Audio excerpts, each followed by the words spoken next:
course, wearing the Avengers shirt, even though like half of them are dead. Isn't that funny? Child. Anyway, you saw the title correct. We are going to sit down and talk and rank the Disney Plus MCU shows. I did Wanda Vision on this channel, I did Hawkeye as well, but the other shows I've just had a really hard time sitting down and watching just because I feel like, and this can't just be me, there's so much content coming out, like I get ready to sit down and film it for you guys, and then a new show's coming out. And then a new one's coming out, and a new one, and a new one. And I'm like, holy shit, you're kidding. Like, girl, hold on. I figured the easiest way to keep you guys in the loop of what I'm thinking, what I have watched, is to do it this way and just kind of have a little fun with it. Even though I do think you guys are gonna be mad at my list. I'm not gonna lie, this might be the end for me. Sorry, you're canceled. So, if you are over the age of 21, grab some alcohol because we're going to need it. I have a nice little rosé going on right at the moment. And if you don't have any, I got you. Click the link in the description box below because this video is sponsored by Bright Cellars. Thank you to Bright Cellars for sponsoring this video. Bright Cellars is a monthly wine membership that uses a 7-question quiz to match you to wines based on your taste. The wine is sent directly to you, which means no more wasted money or time trying to pick out the right bottle. Or if you're like me, picking the wine that has the prettiest label. Yeah, I'm that person. It's fine. But not only does the box come with your delicious picks, it also comes with cards for each bottle that outlines tasting notes, suggested pairings, and origins. So you can not only bring delicious wine to a party or get together, but sound like you are an adult and have your life together with all this knowledge and impress your friends. Also, for my green friends out there, the packaging is completely recyclable, plastic free, and leaves the smallest carbon footprint in the industry. So for my picks this time, I got more whites as I discovered last time that I worked with Bright Cellars that is what my palate likes.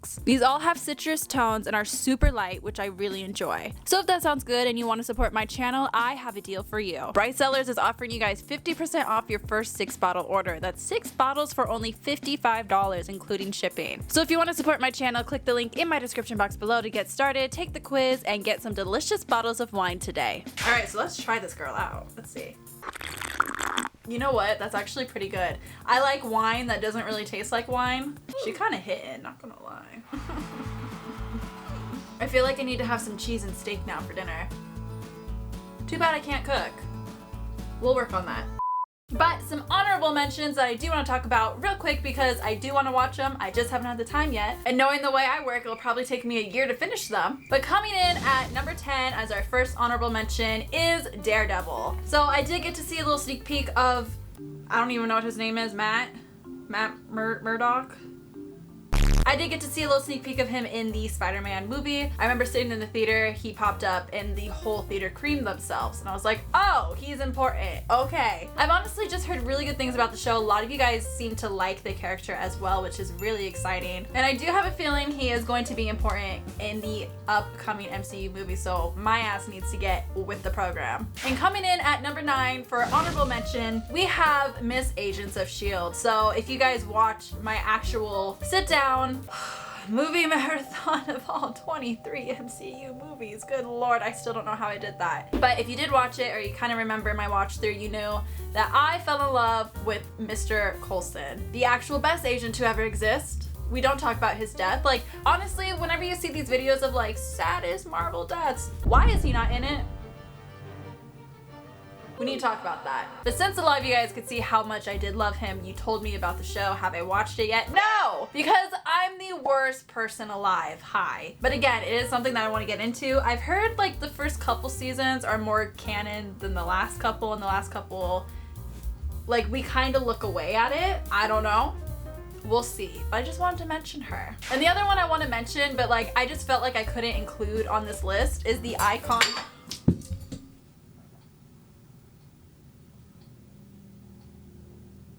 I'm not drunk, I swear.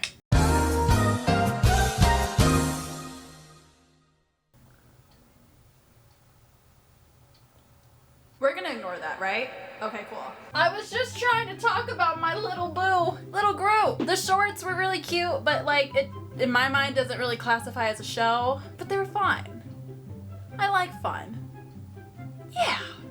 all that being taken care of, let's get into the actual ranking, shall we? At number 8, we have the show What If. Now, here's the thing. I actually really enjoyed What If. I really love the concept of changing one minute detail and seeing how it does evolve the story. However, I feel like with such a concept, you could go so far with it. You could go so deep with it. And to have like one of the first episodes being Captain Carter, where essentially, if you watch the episode, it's Captain America but Peggy, it just kind of felt flat. It felt like it wasn't really exploring all of those options. Now, in the context of the actual season, it does make sense because the last like 2 episodes-ish, it does tie in everything that did happen into the season. Introduced us a little bit more into what the multiverse is all about. But again, it just kind of felt flat for me. I really want them to commit to it. I believe there is another season coming out, and I'm really excited to see what they do come out with. I actually really like the animation style as well. I know that was a critique for a lot of people. I think it's fun, like this kind of animated comic book style. Like, it was very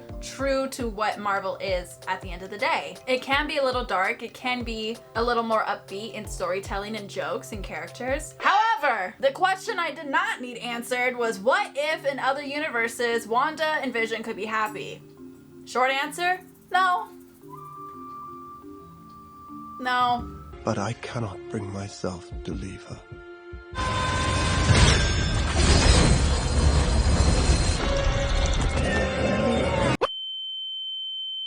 Coming in at number 7.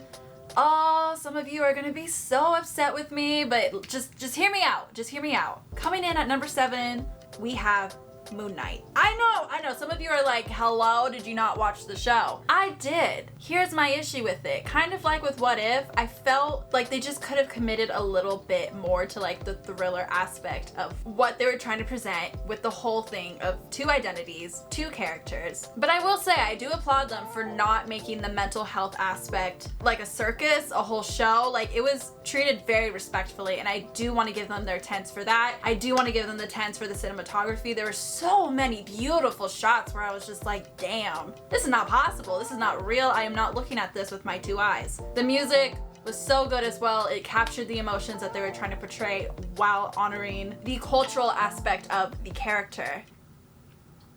But with all that being said, if you take out episode 5, would I rewatch the show? Probably not. Episode 5 is such a standout. It's so good. I feel like I could talk about it for hours, but I actually have nothing to say. Like, it's just, the storytelling, the reveal, the character arc, all of it was presented in that episode. And I do recognize that that had to happen with everything else that led up to it. You know, the other episodes were important to show us that evolution, but I do think episode 2 and 3 kind of put me to sleep. Almost feel like that could have just been one episode. They still could have had the 6-episode storyline, but if they put 2 and 3 together and then added one at the end and kind of flushed out that finale a little bit more, I think it would be higher. I really want to put the show higher on my ranking just because of everything else that we talked about, but when we talk about the core story, the commitment, I just feel like it just fell a little bit flat. Love Oscar Isaac though. This is my first project I've really seen him in. I've more so seen him just like on Twitter, interviews, people praising him, thirsting after him. First of all, did y'all know he was in his 40s? What? No, but he was a phenomenal actor. Everyone in there was so good. Ethan Hawke, hello. Mr. Dead Poet Society, love you. But I don't know. I've seen a lot of people talk about on rewatches they enjoyed it more. I did really like the first episode. It got me engaged with the whole like, what is happening? Why doesn't he remember where he's going? Why is he chained to the bed? This kinky bastard. But again, kind of lost me 2 and 3, 4. Got my attention rolling, especially the end with him getting shot. And I was like, this bitch is not dying. Or is he? You know what I mean? To go into the 5th and the finale, like, it was fun, it was good. I just wanted a little bit more.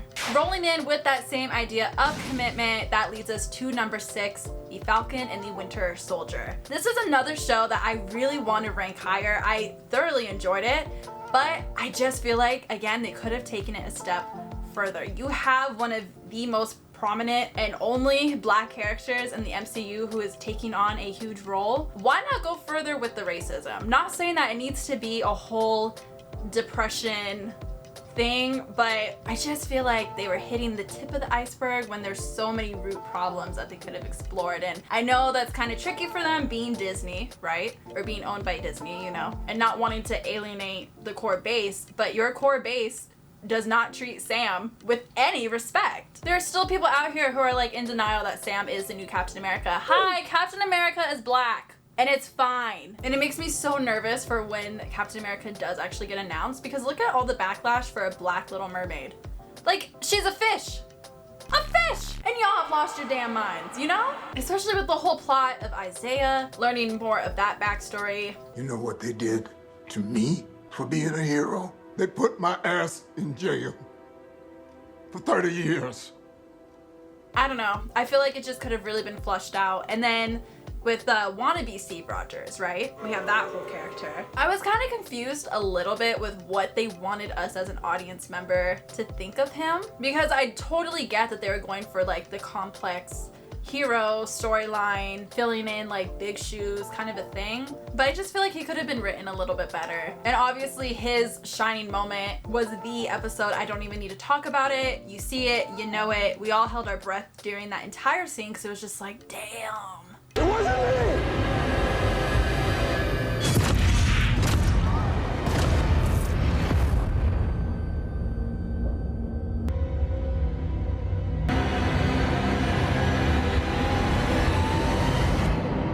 And on the flip side, you have Bucky, and I feel like Bucky's story was finished actually pretty well. You know, we saw him get healed in Wakanda. We saw his kind of redemption arc through the Infinity movies, so it really wasn't surprising to see it finish in this show. I am excited to see what they plan to do with him in the future, now that he is kind of more of like that hero, doesn't have that huge big backstory. It was fun to explore that, I will say. I personally enjoy Bucky. Again, I really like complex characters. I like having something to root for, to hate. As long as I can get invested in some sort of way, I think that's good writing, personally. And that is gonna lead us into our number 5 show, which is Hawkeye. So when it comes to Hawkeye, a lot of you guys know that I have very strong feelings about Clint. And a lot of you guys made it clear on my comments on my Hawkeye video that you don't agree with them, and that's fine. But I just think it's really funny that you click on a video that is literally called and based upon me being an anti-Clint fan.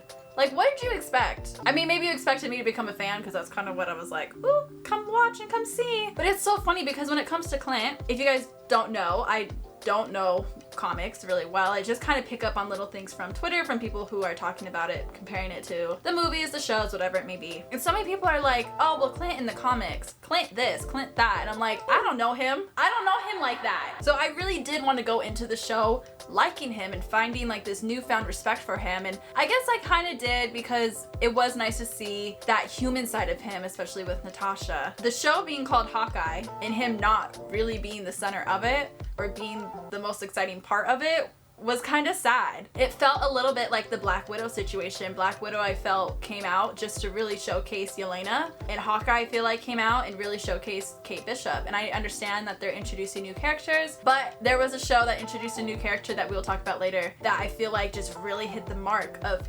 showcasing our beloved character while introducing somebody new. Hawkeye just missed the mark for me a little bit on that aspect. However, it was a very enjoyable show. It was really fun. It was funny. There was a little bit of a mystery to it. We love Haley Steinfeld on this channel. The incorporation of the Christmas time and the music. You guys know I'm a music girl. That was really fun. Gary wants you to bring these down right away. And it is a show that I would sit down and watch again, which is why it is higher on the ranking than the other shows, who I think maybe cinematography wise, character wise, I do think is higher. It's just that rewatchability for me personally. So number 4 is gonna be a surprise, I think, for a lot of people, especially because the show is not done of me releasing this video. But coming in at number 4 is She-Hulk. We're all surprised, I know. Don't get me wrong. I definitely see the flaws with the CGI. I definitely understand that Marvel puts way too much pressure and too much of a time crunch on its workers, and that is not fair in the slightest. Don't support that. But I support a good little comedy. I support a little show that is self-aware. I kind of like Jennifer turning around and like breaking the fourth wall. I think it's fun. I like the way she's written. You know, she is this woman who is very badass and is not afraid, you know, to make more feminist comments, but I don't feel like they come off harsh. I don't feel like they come off annoying. Like, I feel like it's very natural. Like, it's something that even I would say, or like me and my friends would talk about. I think it's like, honestly, it's a fun Law and Order. Personally, what I like so much about it as well is that it is different. You watch the other shows and it kind of has the same formula. Very dramatic, very dark, gloomy, character, problem, whatever. It's just different. It's presented in a different way and it really stands out in that way. It's got the few little cameos, but it doesn't stray away from the main plot. It doesn't stray away from our main character. I don't know. I'm really enjoying it so far. Granted, the ending could change my mind. But as of right now, there's, I think, 4 episodes out while I'm filming this. It is just really fun. I really like it. I'm sorry, I feel like I need to apologize for liking She-Hulk. But I like fun. That isn't like too crazy. You know? I like it. Whatever. So coming in at number 3 is the wonderful Miss Marvel. So Miss Marvel, I actually had a really hard time placing on my ranking because unlike Moon Knight, where I felt like episodes 2 and 3 kind of dragged on, I feel like with Miss Marvel, it should have been longer. I feel like the later half of the season needed to be expanded a little bit more. Like, we were introduced villains and then it was like solved in 10 minutes. You know what I mean? I was like, wait a minute, we can expand on this. We can go a little bit deeper, a little bit further. But it is really high, 1, because I do think it has rewatchability. 2, I think it is a really good representation of who the character is. I felt like I really got to know her through the show, which kind of sounds stupid. You know what I mean? Because it's like, yeah, it's your main character, you're watching her story. But I actually feel like I can really understand the character for upcoming things that are happening. I think it was fun. She's younger, she's a fan of of Captain Marvel. She has that really young energy, that kind of like Spider-Man-ish feel, the way that, because I love Homecoming. Homecoming is probably one of my favorite Spider-Man films, and I felt like this show had that same energy. And I think back to the way that it was even edited with like the text messages, and there's this one scene where the messages are like through the buildings and the lights. I just think that was so fun and so unique and so cool. Another thing that I really enjoyed about the show too was the aspect of family. We got to see so much of her family, and I feel like almost that was the best part of it, was just kind of seeing her normal-ish life blended with that. And of course the music, oh my god. Every time like the ending credits would come up, I wouldn't skip them. I was bopping my ass. Honestly, this show was better than I expected. Coming in at number 2 is Loki. Kind of going back to what I was talking about earlier with the whole introducing a new character, it was this show. Loki being the title character, the title of the show, I felt like it was his show. But I was introduced to Sylvie, I was introduced to a character that we're probably gonna see more often, in a way that it didn't feel like that was the actual star of the show. There was a conflict, there was mystery, there was fun, and it felt like a good segue from when we last saw Loki in the Avengers saga, I guess you can say, without it feeling forced, without feeling like it was just a cash grab. You know, like it was a good story. I do think it's interesting though with Loki's characterization, because, you know, last time we saw Loki in Thor Ragnarok, there was a bit of humility, there was a bit of realization of, you know, he's got to be a better person, but I do think deep down Loki is a trickster. Loki is a little troublemaker, so it was cool to still kind of see that presented in the show. Like, it wasn't just, hi, I'm this big hero. It was, well, I'm a flawed character, and I probably always will be. And then we got introduced to our new Thanos. That's how I took it. And if I remember correctly, they announced like the other Avenger movies are titled after him. So I'm like, oh shit, what are we getting into? But if he's our villain, I'm okay with that. Kind of want to support him. Is that wrong? I don't know the comics. I'm probably saying the worst thing possible, but as of right now, I'm kind of into it. And no surprise here, our number 1 show is Miss Wanda Vision. And I know that may sound biased because I am a Wanda girl. I love a Mr. Vision. Hey daddy, what's up? But truly, what it is about this show that makes it number 1 is that it is so different and so unique while still staying true to the Marvel universe, to the character, to Wanda's struggles. Watching the first episode is very trippy because you're kind of like, what the hell is this? But then as you keep going, it makes sense. The whole idea of having each episode modeled after a different show that was rooted in Wanda's childhood and ultimately led up to a very traumatic event that happened in her life that honestly changed the course of everything. It's just so unique. I don't think I've ever seen a show structured the way this one was. And it gave us so many iconic quotes. But what is grief? If not love, persevering. Gave us a beyond iconic song. I still sing her daily. And I think she has a Grammy. Who's been messing up everything? It's been Agatha all along. And a villain that was just fun. There was a mystery that was presented throughout the entire show of like, okay, is it just Wanda? Is there someone else behind it? And when that big reveal happened, it was just beyond amazing. It was so fun. And I know a lot of people complain about the finale. I personally don't really have a problem with the finale. I think it was the perfect place to leave off to lead into what is now Doctor Strange. I've talked to you guys about that. I really feel like that movie should have been from Wanda's perspective. I think that would have been really cool. But Wanda Vision, as of right now, will stay at the top of my list. Will there be another show that comes out and takes her place?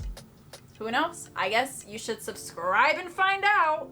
Is that how you do segues? I don't really know. Anyway, that is my ranking for these Disney Plus shows. What do you guys think? Do you agree? Do you disagree? I'm sure a lot of you disagree, and that's okay. I can't wait to see you guys' comments. Please make sure to leave any thoughts down below, any shows that you recommend me watching, and maybe I'll get to it within the year. Fingers crossed. Anyway, love you guys. See you in the next one.